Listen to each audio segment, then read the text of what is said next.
Chapter 5 Troubles with a Penguin.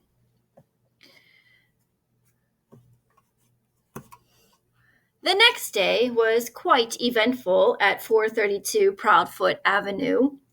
First, there was the serviceman, and then the policeman, and then the trouble about the license. Captain Cook was in the children's room watching Janie and Bill put together a jigsaw puzzle on the floor. He was very good about not disturbing the pieces after Bill had spanked him for eating one. He did not hear the refrigerator serviceman come to the back door. Mrs. Popper had gone marketing for canned shrimps for the Penguin so that Mr. Popper was alone in the kitchen to explain to the serviceman what he wanted done to the refrigerator. The serviceman put his tool bag down on the kitchen floor, looked at the refrigerator, and then at Mr. Popper, who, to tell the truth, had not shaved yet and was not very tidy. "Mister," he said, "you don't need no ventilating holes in that there door." "It's my icebox, and I want some holes bored in the door," said Mr. Popper. They argued about it for quite a while. Mr. Popper knew that to get the serviceman to do what he wanted, all he had to do was explain that he was going to keep a live penguin in the icebox, and that he wanted his pet to have plenty of fresh air, even though the door was closed all night. He felt a little stubborn about explaining, however. He didn't want to discuss Captain Cook with this unsympathetic serviceman, who was already staring at Mr. Popper as if he thought Mr. Popper was not quite right in his head. "Come on, do what I said," said Mr. Popper. "I'm paying you for it." "With what?" asked the serviceman. Mr. Popper gave him a $5 bill. It made him a little sad to think how many beans it would have been bought for Mrs. Popper and the children. The serviceman examined the bill carefully, as if he didn't trust Mr. Popper too much, but at last he put it in his pocket, took a drill from his tool bag, and made 5 small holes in a neat pattern on the refrigerator door. "Now," said Mr. Popper, "don't get up. Wait a minute. There is one more thing." "Now what?" said the serviceman. "I suppose now you want me to take the door off its hinges to let in a little more air. Or do you want me to make a radio set out of your icebox?" "Don't get funny," said Mr. Popper indignantly. "That is no way to talk. Believe it or not, I know what I'm doing. I mean, having you do. I want you to fix an extra handle on the inside of the box so it can be opened from the inside of the box." "That," said the serviceman, "is a fine idea. You want an extra handle on the inside. Sure. He picked up his tool bag. "Aren't you going to do it for me?" asked Mr. Popper. "Oh, sure, said the serviceman, edging toward the back door. Mr. Popper saw that, for all his words of agreement, the serviceman had no intention of putting on an inside handle. "I thought you were a serviceman," he said. "I am. That's the first sensible thing you've said yet. You're a fine kind of serviceman if you don't even know how to put an extra handle on the inside of an icebox door." "Oh, I don't I? Don't think I don't know how. As far as that goes, I've even got a spare handle in my tool bag and plenty of screws. You needn't think I don't know how to do it if I wanted to." Mr. Popper silently reached into his pocket and gave the serviceman his last $5 bill. He was pretty sure that Mrs. Popper would be annoyed at him for spending all that money, but it could not be helped. "Mister," said the serviceman, "you win. I'll fix your extra handle, and while I'm doing it, you sit down on that chair over there facing me, where I can keep an eye on you." "Fair enough," said Mr. Popper, sitting down. The serviceman was still on the floor, putting in the final screws that held the new handle in place, when the penguin came out to the kitchen on his silent pink feet. Surprised at seeing a strange man sitting on the floor, Captain Cook quietly walked over and began to peck him curiously. But the serviceman was even more surprised than Captain Cook. "Look!" said the penguin. Or perhaps it was the serviceman. Mr. Popper was not sure just what had happened when he picked up himself and his chair a moment later. There had been a shower of flying tools, a violent slamming of the door, and the serviceman was gone. These sudden noises, of course, brought the children running. Mr. Popper showed them how the refrigerator was now all remodeled for the penguin. He showed Captain Cook, too, by shutting him inside it. The penguin at once noticed the shiny new inside handle and bit it with his usual curiosity. The door opened, and Captain Cook jumped out. Mr. Popper promptly put Captain Cook back inside and shut the door again, to be sure that the penguin learned his lesson. Before long, Captain Cook became quite skillful at getting out what was ready to be taught how to get inside when the door was shut. By the time the policeman came to the back door, Captain Cook was going in and out the refrigerator as easily as if he had lived in one all his life.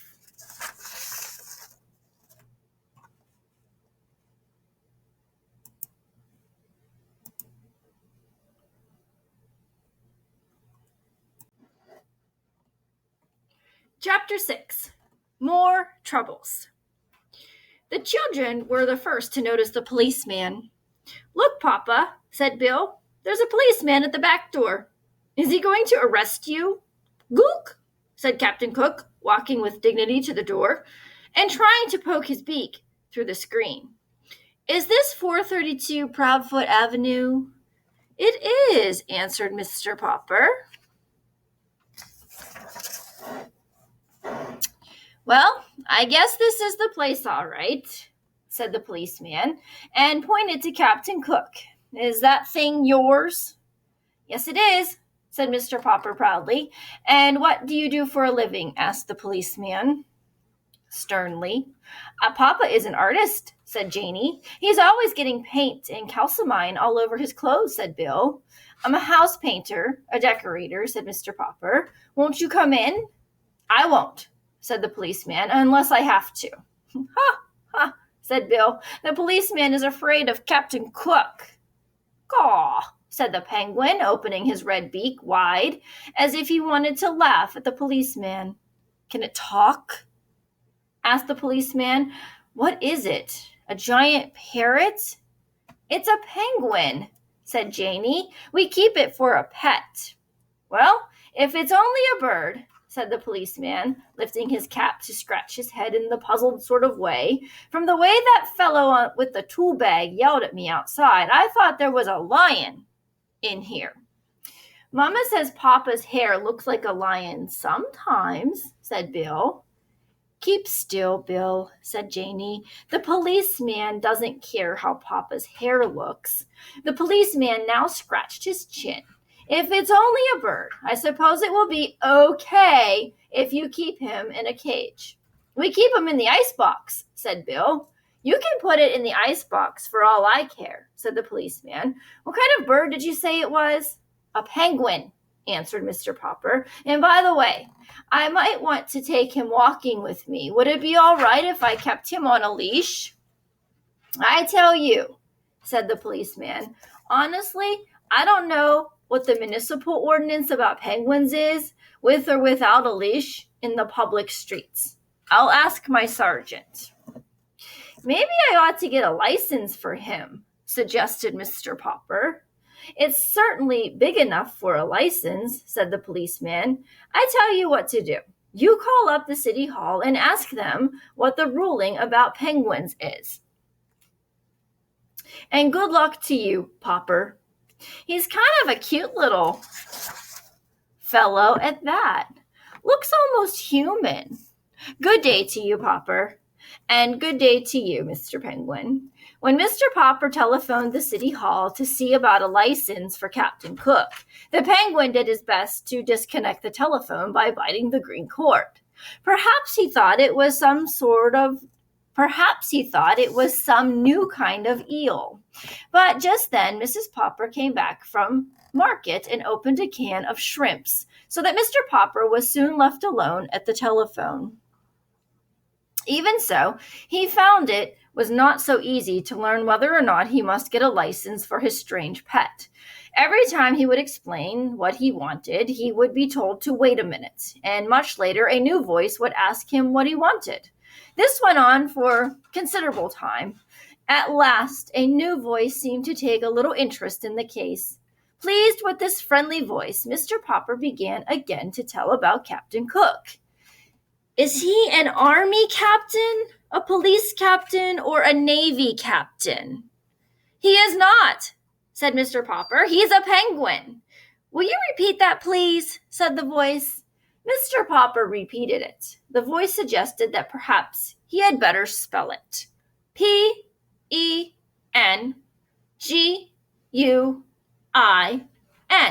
said Mr. Popper. Penguin. Oh, said the voice. You mean that Captain Cook's first name is Benjamin? Not Benjamin. Penguin. It's a bird, said Mr. Popper. Do you mean, said the phone in his ear, that Captain Cook wishes a license to shoot birds? I am sorry. The bird hunting season does not open until November, and please try to speak a little more distinctly, Mr. Topper. Did you say your name is? My name is Popper, not Topper, shouted Mr. Popper. Yes, Mr. Potter. Now I can hear you quite clearly. Then listen, roared Mr. Popper, now completely outraged. If you folks at the City Hall don't even know what penguins are, I guess you haven't any rules saying they have to be licensed. I will do without a license for Captain Cook. Just a minute, Mr. Popwell. Our own Mr. Treadbottom of the Bureau of Navigation of Lakes, Rivers, Ponds, and Streams has just come in. I will let you speak to him personally. Perhaps he knows this Benjamin Cook of yours. In a moment, a new voice was speaking to Mr. Popper. Good morning. This is the Automobile License Bureau. Did you have this same car last year? And if so, what was the license number? Mr. Popper had been switched over to the county building. He decided to hang up.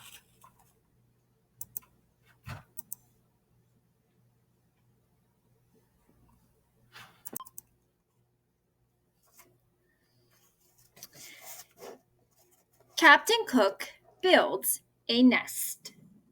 Very reluctantly, Janie and Bill had to leave Captain Cook and go to school.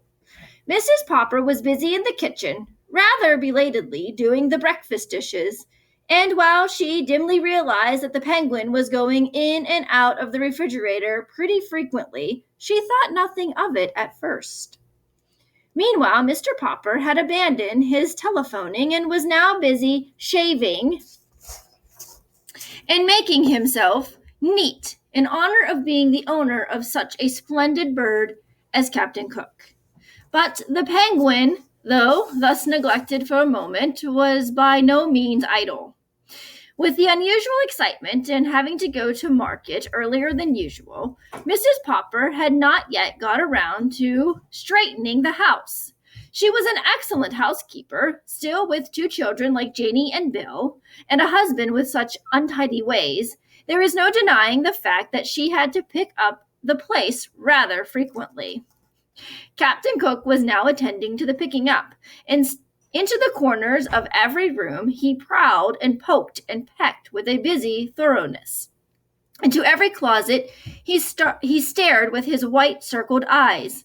Under and behind all the furniture he crowded his plump figure with little subdued cries of curiosity, surprise, and pleasure. And each time he found what he seemed to be looking for, he picked it up in the black end of his red beak and carried it, waddling proudly on his wide pink feet into the kitchen and into the icebox.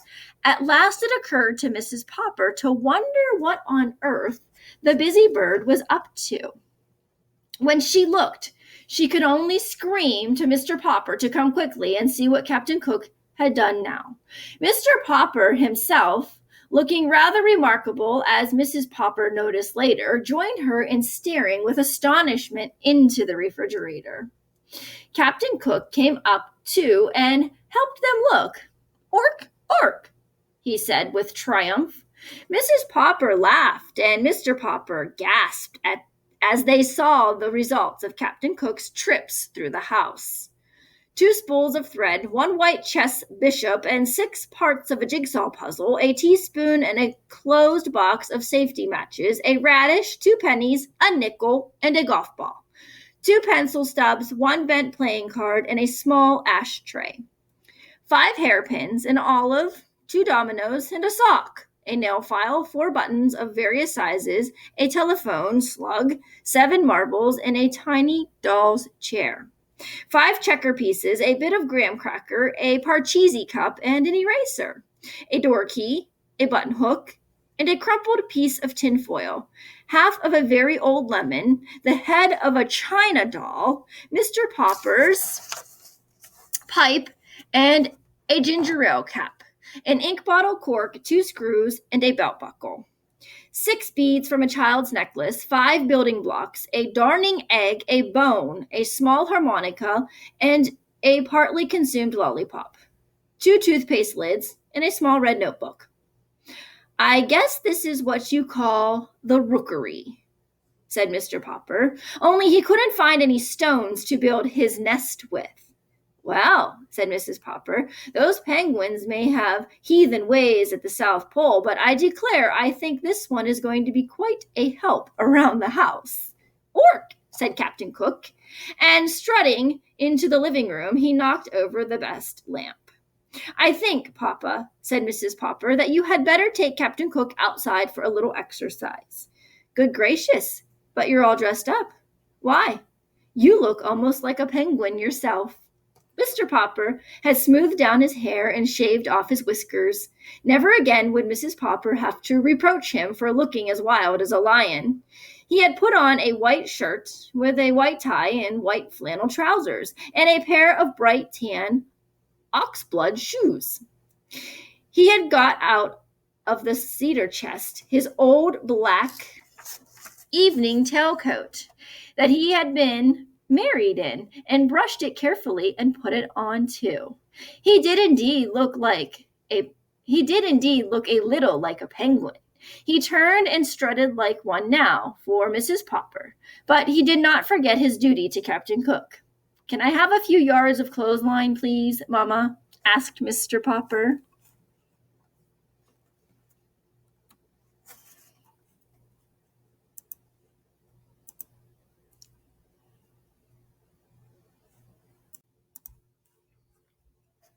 Chapter 8. Penguins Promenade. Mr. Popper soon found that it was not so easy to take a penguin for a stroll. Captain Cook did not care at first for the idea of being put on a leash. However, Mr. Popper was firm. He tied one end of the clothesline to the penguin's fat throat and the other to his own wrist. "Ork," said Captain Cook indignantly. Still, he was a very reasonable sort of bird, and when he saw that protesting did him no good, he recovered his customary dignity and decided to let Mr. Popper lead him. Mr. Popper put on his best Sunday derby and opened the front door with Captain Cook waddling graciously beside him. "Gaw," said the penguin, stopping at the edge of the porch to look down at the steps. Mr. Popper gave him plenty of clothesline leash. "Gook," said Captain Cook, and raising his flippers, he leaned forward bravely and tobogganed down the steps on his stomach. Mr. Popper followed, though not in the same way.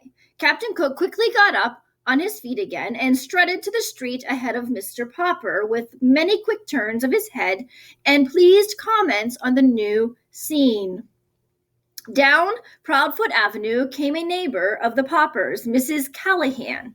With her arms full of groceries, she stared in astonishment when she saw Captain Cook and Mr. Popper looking like a larger penguin himself in his black tailcoat.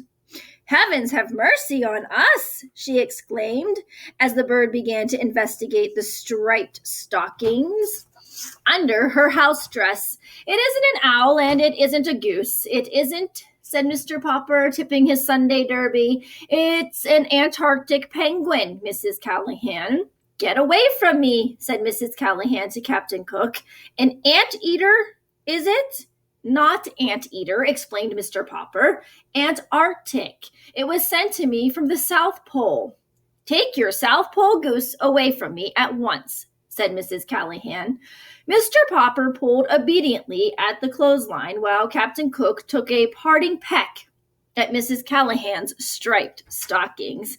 "Heaven preserve us," said Mrs. Callahan. "I must stop in and see Mrs. Popper at once. I would never have believed it. I will be going now." "So will I," said Mr. Popper, as Captain Cook dragged him off down the street. Their next stop was at the drugstore at the corner of Proudfoot Avenue and Main Street. Here, Captain Cook insisted on looking over the window display, which consisted of several open packages of shiny white boric crystals. These he evidently mistook for polar snow, for he began to peck at the window vigorously. Suddenly, a car wheeled to the nearby curb with a shriek of its brakes, and two young men sprang out, one of them bearing a camera. "This must be it," said the first young man to the other. "It's them, all right," said the second young man. The cameraman set up his tripod on the sidewalk.